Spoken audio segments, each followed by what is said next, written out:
Hey guys, welcome to a new video today. Today we're going to be talking about the PS5 versus Xbox Series X hardware specs from a EuroGamer article comparing the two, as well as PC gaming's place going forward. But before we jump into that, I want to do a little bit of active self-promotion here. I'm hosting a giveaway on my website, GameBoyRacer.com. If you click on the contest tab, right now, I'm running a raffle giveaway for a Steam key for 1111 Memories Retold. Not a lot of people have entered, and there's 12 hours left. If this video gets uploaded fast enough, you can still enter for this one. However, I'll be giving away Steam keys every day this week. All you have to do is sign in with your email, and you can get bonus opportunities by sharing my social accounts. It is an act of self promotion, but you do get something out of it if you win. So, moving forward, let's look at the EuroGamer article comparing the PlayStation 5 to the Xbox Series X. And I'll also be comparing these to the rough equivalent PC parts. Starting with the CPU, we're looking at an 8-core, 16-thread Zen 2 processor for both the PlayStation 5 and the Series X. The PlayStation 5 will be locked at 3.5 gigahertz, and the Xbox Series X will boost up to 3.8. That's not a tremendous difference, but in the PC space, if you're comparing this to PC hardware, the closest thing we have that's equivalent is going to be the Ryzen 7 3700X. They're basically the same. The 3700 can overclock to be equivalent to a 3700X. The 3700X comes out of the box with a little bit of an overclock. So they're basically the same thing, more or less. 8 cores, 16 threads, a 3.6 gigahertz base clock with a boost of 4.4. So you console guys will be at a little bit of a processing deficit, but not by a whole lot. We don't have any specs for the cache sizes between the two, and that's very important for Zen 2 processors. Cache, latency, and frequency and amount, that is kind of important. We don't know what that is yet, but like I said, it's probably going to be comparable to 3700. To the GPU, the graphics processing, these are going to be RDNA based graphics processors, RDNA 2, I'm sorry, based graphics processors with hardware ray tracing baked in. Now, AMD doesn't have a PC graphics card with hardware accelerated ray tracing yet. So that may be a foreshadowing of things to come in the near future. NVIDIA has the RTX 2060, 2070, and 2080 and all their variants with baked in hardware ray tracing support. And that's something we haven't seen from AMD on the PC side yet. It'll be interesting to see how that's implemented in games and how well it looks compared to something like a 2080 Ti or 2080 Super, or even on the lower end of 2060. We'll just have to wait and see. We don't really know yet. Memory, we're looking at 16 gigs of GDDR6 uh, on both sides, the Xbox and the PlayStation 5. On PC, we're still at GDDR4. However, our graphics processors are utilizing GDDR6 now. So this will be shared between the system, the processor, and graphics. So don't get too excited about this because the majority of this is going for graphics, and you need GDDR6 memory in your graphics cards now. Memory bandwidth, we're looking at 448 gigabytes per second in the PlayStation 5. And more or less the same from the Xbox. They have a little bit more here, 10 gigabytes at 560 gigabytes per second, 6 gigabytes at 336 gigabytes per second. I'm not really sure what the difference is there, but if you average that, it's about the same as the PlayStation 5. For internal storage, we're looking at custom NVMe SSDs. The PlayStation 5 is going to come with an 825 gigabyte, and the Series X is going to come with a 1 terabyte. NVMe SSDs are incredibly fast. We've had them for PCs for 4 or 5 years now, and I imagine these are probably going to be, since these are both AMD based systems all around, these are almost certainly going to be PCIe Gen 4 based, which is a pretty good improvement over PCIe Gen 3. So we're going to see phenomenal loading times. Your games are going to download faster, provided you have the internet to support that. Moving files and games around on your hard drive or SSD is going to be a lot better experience than we've seen before. The PlayStation 4 and the old Xbox, the Xbox Ones, they both utilized mechanical hard disk drives, and SSD upgrades were a big thing that a lot of people did to get a performance boost out of these consoles. You're not going to have to do that anymore. You're going to have the fastest available storage on the consumer side, fastest available on the consumer side. I mean, there's still uh, server stuff that's a lot faster and whatnot, and we're not going to get into that. That's way beyond the scope of this. In-out throughput for the storage, 5.5 gigabytes per second for the PS5, 2.4 for the Xbox, and they're both going to have their own compressing engines. I don't really know what you'd call it, but they're both going to have their own ways of compressing things to squeeze out some more performance. PS5 has a clear advantage here. They're almost twice as fast storage wise. Now, one caveat with SSD storage is you're rarely going to see these numbers. It depends on the file size, the file type. There's a lot of variables that go into this. So, all in all, I doubt there's going to be a substantial difference, but looking at the numbers, it kind of sways to the PS5's favor. Expandable storage, it looks like the PS5 will have an NVMe SSD slot. It might be M.2 keyed or it might be proprietary. We don't know yet. And the Series X will have a 1 terabyte expansion card. So that sounds like it's going to be guaranteed to be proprietary. And proprietary things always suck. Like, that just means you have to spend money on a specific thing that you could have bought otherwise if it was just a universal M.2 key or even SATA. So, external storage, USB, Gen 3.2, I imagine. Optical drives, we got 4K ultra high definition Blu-rays for both. That's an upgrade from the last generation, at least for the PS5 side. The Xbox One had 4K ultra high definition Blu-ray. I believe the PS4 only had 4K Blu-ray. Now both of these are going to be running HDMI, HDMI 2.1, 4K 120, 8K. Yeah, see, now I'm starting to get skeptical because I hate to speak in definitive terms, but from what I know about PC hardware, 4K at 120 is probably not going to happen. 4K 120 native, almost certainly not going to be accurate. You're probably going to be experiencing upscaling like we did in the last generation, be it from 1080 or 1440 upscaled to 4K and then blasted at 120. Maybe.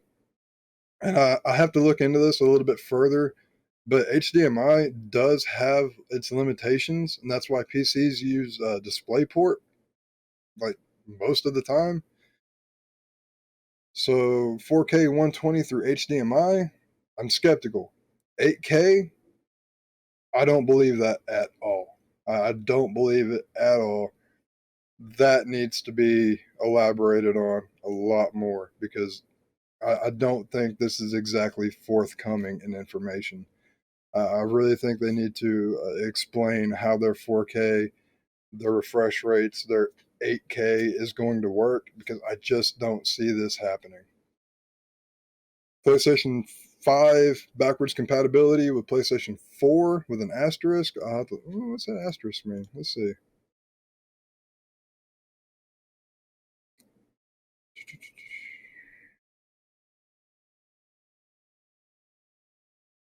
Well, it says it's going to be backwards compatible with some PS1, 2, and 3 games. We'll see how that goes. The Xbox Series X will be compatible with Xbox 360 and One. That's great. That's 4 generations of titles that you can go back and play. Price points, both TBA. Honestly, based on the hardware alone, I would go for whichever one is cheaper. The main selling point that's going to differentiate these two consoles is going to be which user interface do you prefer and which exclusive titles do you want to play. On the hardware side, these things are almost like if you covered up the titles above this chart, you'd have a hard time telling these apart. So it's really going to come down to what exclusives do you want to play and what user interface do you prefer. So what does this mean for PC gaming? Is this going to knock us out of the ranks entirely? Well, I sincerely doubt it because we've had this hardware and better for a good amount of time. And that's not to say that the PC master race is the de facto god tier gaming. It is, and that's an that's an objective fact that PC is the superior thing to play games on if you have the money for the hardware to back that statement up. Like, that is a massive asterisk on this entire thing. PC gaming can be superior if you have the money to dump $1,200 into a PC. So if I had to guess, I would say these consoles are going to cost probably $599, $699, just based on the hardware alone. And we all know that uh, Sony and Microsoft sell their consoles at a loss and make the money back in licensing, royalties, and software. So yeah, they're definitely not going to be as expensive as a PC, but I think we're going to see something a bit more than we saw in the previous generations. Like, these might be kind of steep, but we don't know yet. I could be wrong. We'll all find out together when they release the prices, probably later this year. But back to PC gaming. What does this mean for PC gaming? Well, even a mid tier or even a low end PC for the most part could keep up with a PlayStation 4 and an Xbox One, and no big deal. But now we have consoles that are reaching parity with mid range PCs and even high end PCs. So going forward, consoles always drive game development. It's it's just true that consoles outsell gaming PCs. So game development is driven by consoles. What this means is that for PC gaming going forward, gaming is going to be more um, well, high core count processors are going to be mandatory. Like, straight up, there's no way to get past that. 8 core, 16 thread processors are going to be the norm. They're going to be basically standard. And if you have anything less, you may end up having a very bad time for the next 5 years. However, it's going to take developers a few years to get caught up with this. So you still have maybe 1 or 2 years, maybe 2 or 3 years to get your PC up to par if it's not already. I know. Yeah, anyway, so this is going to drive game development. High core count processors are already the norm for most people, for a lot of people, but now they're basically going to be mandatory. Um, Same with graphics cards. They're going to have to be. You're going to have to step your game up if you want to keep up with these consoles. That is just an objective truth that I think we all have to accept. But now here's the value proposition in PC over consoles. If you have a console, you can plug it up to your TV, sit on your couch. It's very easy, and you're going to have a good time, and you're going to have a fantastic gaming experience. I don't doubt that at all. These are going to be excellent consoles, and we're going to see great things from them, and you're going to have fun no matter which side you pick. But the value that PCs provide, that a console cannot is the fact that I can go on here and do real work and make money with my PC. Yeah, you can stream from consoles now. That's a thing you can do. You can stream Twitch, you can stream Mixer, whatever you want to do. And yeah, you can make money that way. But my PC allows me to build websites. It allows me to take on freelance jobs building websites, affiliate marketing. It allows me to do video editing, like real video editing, not just cutting clips, which is basically all I do anyway. I can go on here and I can make an album of music if I wanted to. I need to work on that. I promised that a long time ago and never did it. I can do graphic design. The point is, I can go on here and do real work and make money with my PC. So, PC has the advantage of being a real investment, whereas consoles are basically just an entertainment money pit. Yes, if it's worth the money to you, absolutely buy a console, enjoy it, have fun. Nobody's going to take that away from you. Just enjoy what you have and what you want. But consoles, even though they are just pretty much on par with most PCs nowadays, it still can't do what a PC can do. And the day that consoles can do everything that a PC can do, it will just be a PC. So these are my thoughts on the next generation of consoles and where PC stands in all this. These are just my thoughts. Take everything I said with a grain of salt. Please do your research, read articles, watch videos. Really just think for yourselves. Don't be a sheep, as Rick Sanchez would say. Um, we see this every generation. There's always these console fanboy wars, and I think for the most part, this is going to start slowing down because the hardware is basically identical, and all it's going to come down to is which exclusives do you prefer to play? Like, are you going to play the new Spider-Man or do you want to play the new Gears of War? That's just my thoughts on the whole thing. Take it for what it's worth. Thank you so much for watching my rambling. It's been almost 20 minutes. This was longer than I expected. Um, Guys, thank you so much for watching.